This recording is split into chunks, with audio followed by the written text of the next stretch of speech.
you were saying that you went through a recession, experienced a boom, and now another recession has hit. Yeah. And one thing I've noticed, and you've said you've noticed and seen in people, is that I'd say this is my third, because when I was young, there was a recession, but I was small, young. Okay. You don't feel it as long as you're eating and blah, blah, blah, but you knew you was poor, Yeah, or you yeah. felt it, because I'm not afraid to say there wasn't much food in my cupboards. okay, Don't so feel sorry for me, I don't so eat your it's your changed. third recession, and you would Yeah. think logically that those weren't in that wider space of time. You'd think logically that people would learn from the mistakes and be able to change their lifestyle and realize, oh, we're in a boom period now, but a recession might hit, so I shouldn't live above my means too much. But it seems like there's something about the boom era and the way that the especially the Western world is, that it just sort of brainwashes people and they forget what happened before. We are on heroin out here. I just see it as heroin. I know I'm crazy. I know, say what you want to say. I say they want to be on heroin because of the mind. Because how can you forget? How can you forget? I went through pain at that time. Yeah. I remember. So how can you just forget? And I haven't been on Earth that long. I mean, I'm not too old, do I? Yeah. You know what I mean? I'm just saying. That's what I think people are weird now. They're not remembering things. And even people that are older than me, I watch them as well, and it's like did you not remember? You came to this country in the 70s. Didn't you you went through this? There was blackouts. Like they're threatening they're gonna be blackouts. We ain't got enough energy. All the bins in the streets, the councils, all this thing. You were there. Like how did you forget? So I learned from them. Yeah, and I just want to encourage you as I'm trying to encourage myself, because there may be another boom era coming, another recession coming. I don't want to get to another recession and realize, oh gosh, I forgot what happened last time, and now I'm messed up because I'm got used to the lifestyle I shouldn't have.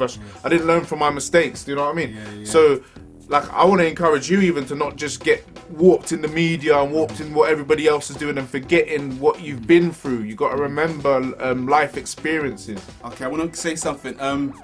I'd say what made me a little bit, well, more than a little bit financial smart, because I did a job called credit control. It's still about there. I haven't done it in many years, obviously. But the bottom line is credit control. And I want to salute a man called Alf. You know what I mean? I worked with, he was head of Harrods credit control. And basically me and him worked together in a room just about bigger than this. And it was just me and him. So imagine that. The brain, he answered all the questions that economically, I thought I knew a bit. I was there. We went to embassies, everything. And I'm just saying, when credit came, that's what really messed things up. I'm not trying to say I'm better than anybody, but I'm just trying to say that when that door of credit opened, people went nuts. I'm not gonna say I went a little bit nuts too. He used to always tell me that banks are the devil. He used to tell me that straight. That's how he was. He was a Scottish dude. You know what I mean, he'd been around, but he's executive corporate jobs. He's a geezer, we would say, in London, and he just showed me things. He really showed me the things that I needed to see. And yeah, credit is crazy. That's why I don't like it. Yeah, so you got to listen to your elders and mentors that know what they're talking about and take it in. Even if it is something, it may not be relevant now, but something may be happening in the future that makes it relevant. And you're like, okay, I know what to do because I listened to that person. And you know, Q's been teaching me things and telling me things from his experiences. And I'm taking it on board. That's why we're talking to you now about this, because we want you to take it on board too. Yeah, don't get caught up in the raptures of what they're putting out there. Right now, we're going through a different stage. It's never happened before. Like, years ago, me and my friends, we used to argue, we used to talk things, with all this stuff, all the brain, you know, mindset. The bottom line is, what, money? What are you talking about? You can't just print money. What are you talking about? Yeah, we wish... Excuse me, what is the world doing right now? Printing money. They didn't... if you don't work for it, how the hell do you make it? And what's money backed up by? What's making this money in our pocket worth anything? What's it worth? It has to be backed up by gold. You know? And there's more money in circulation than there is gold. Yeah. Well, I mean, we're not getting into the whole specifics about how money works. No, but I mean, like, for example, if you go and get a loan, a big loan, they're gonna say, well, you haven't got no collateral, you've got nothing. Why should I give you this money? How am I gonna, if you don't pay, how am I gonna get my money back? I'm only gonna get my money back by taking your asset, whatever, you know? Yeah. But that's why money is just paper, unless it's backed up by something. And 40 years ago, we left the gold standard. Hundreds of years of what you know of the banking world and how things came from basic to now, how it was backed up by gold. You had, if you couldn't pay your debts, or your country couldn't pay your debts, we would take this, your minerals, your whatever, or you signed credit on your mineral, whatever. I'm just trying to say to you, it's backed up by something. And we are living in a fiat money era, which means it's not backed up by nothing. And we've been really encouraged to believe the lie that money is the only asset, really. We won't get too deep into that, but we said before about bartering and stuff we mentioned, so look at our other blogs as well, because that's important to have a good frame of mind that money isn't the only asset. I learned that when I was young as well, you know, like you can trade in, bartering, and like if I help you to do something and you help me back, that's, we haven't broke any tax laws with good friends, right? That's how it goes. But that's how it used to be on earth.